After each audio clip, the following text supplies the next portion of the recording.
A man many times is more apprehensive about acknowledging fear than a female is. For whatever the reasons are, we want you to feel like you can still trust us and we're going to protect you, we're going to secure you. And I've told you, this is not an illustration, this is real life stuff that happened, and this is a Reader Digest version, but we lived in Wrightsville, Arkansas, Second and Pine, some years ago, and someone came and broke into our house and stole our console TV. I've told you this before. And my wife drove up behind them as they were driving off. And she was under the impression, or she thought, that possibly they saw her.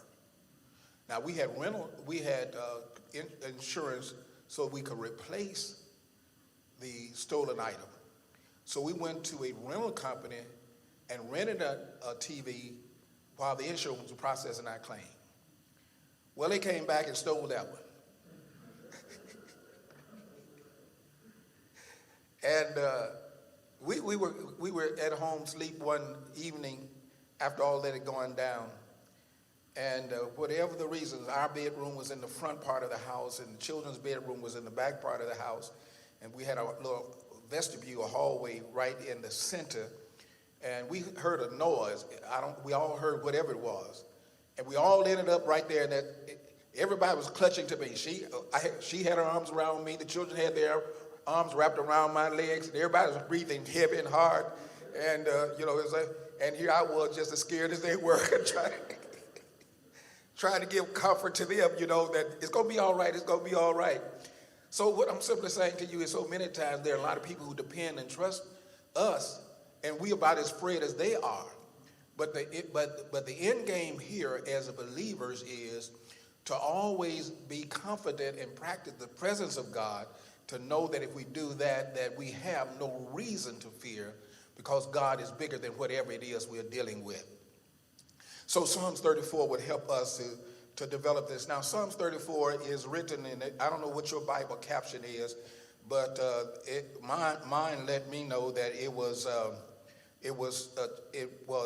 written by David when he changed his behavior before Abimelech, who drove him away and he departed. So y'all remember that's when he feigned madness. And so this psalm was written in the midst of all of this that was going on in David's life.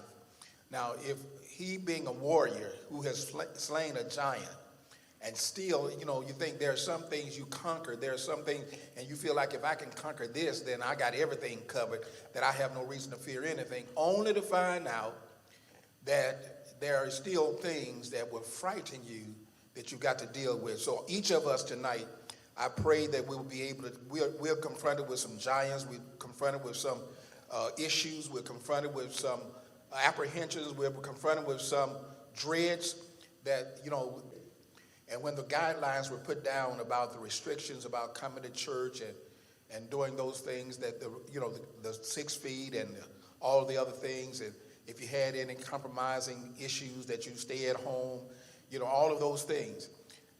I as a pastor, I had no clue. I had no idea how this going to pan out, how the revenues was going to come in, whether people going to be going scattering.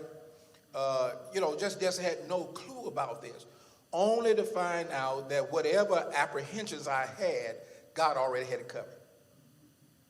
God already had it covered, and then what it done on me was that this put everybody on level playing ground, because if nobody can come, that means if you can't come here, you can't go nowhere else either.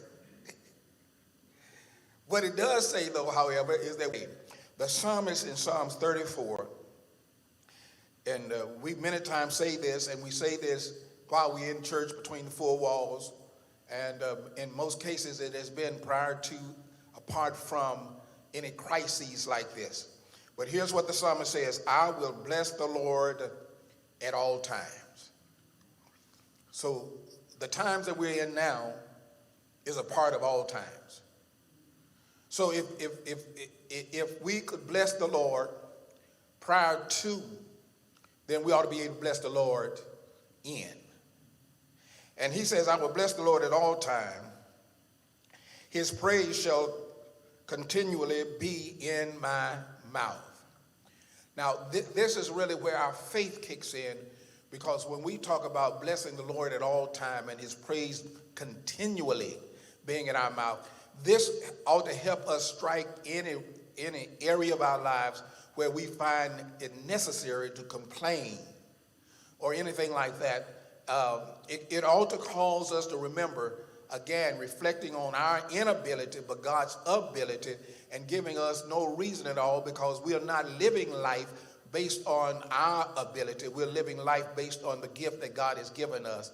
And because of that, we know that he's able to navigate us through this based on the relationship that we have. He's our shepherd. Remember, we just talked about that. He's our shepherd. And if he's our shepherd, he's already taken care of scouting the land. He's already taken care of preparing the proper place for us to take care of every one of us, not just a few of us, but he's taking care of the whole flock of sheep. It's just not the pastor. It's just not the bishop. It's just not the missionary. It's just not the deacon. It's all of us. And nobody should feel less than. It's not just the Baal sheep, those that are in leadership. It's each of us God is providing for. So I will bless the Lord, and his praise shall continually be in our mouth. And this is the first point that the psalmist says, that what we must first do if we're going to face our fears is we got to acknowledge the praiseworthiness of God. That God is praiseworthy, that he's worthy to be praised. Now, what makes him worthy to be praised? Is it the absence of trouble? No. What makes him worthy to be praised? Is it because